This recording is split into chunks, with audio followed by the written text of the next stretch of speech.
आदाब दोस्तों, कुछ बहुत उम्दा अल्फाज आपसे शेयर कर रहा हूं।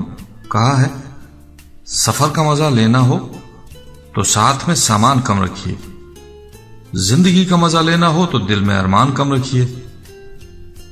तजुर्बा है मिट्टी की पकड़ मजबूत होती है, संगमरमर पर तो हमने पांव फिसलते देखे हैं। जिंदगी को इतना सीरियस लेने की जरूरत नहीं है यारों, यहां से जिंदा बचकर कोई नहीं गया। जिनके पास सिर्फ सिक्के थे वो मजे से भीगते रहे बारिशों में, जिनकी जेब में नोट थे वो छत तलाशते रह गए। पैसा इंसान को ऊपर ले जा सकता है, लेकिन इंसान पैसा ऊपर नहीं ले जा सकता। इतर से कपड़ों को महकाना कोई बड़ी बात नहीं है, मजा तो तब है जब आपके किरदार से खुशबू आए।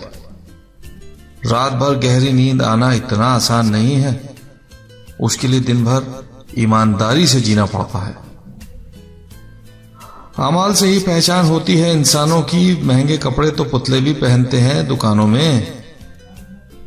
छोटी छोटी बातें दिल में रखने से बड़े बड़े रिश्ते कमजोर हो जाते हैं। कभी पीठ पीछे आपकी बात चले तो घबराइए मत, बात उन्हीं की होती है जिनमें कोई बात होती है। बुराई उसी की होती है जो जिंदा है, मरने के बाद तो सिर्फ तारीफ होती है। जनाब, शुक्रिया। आपका दोस्त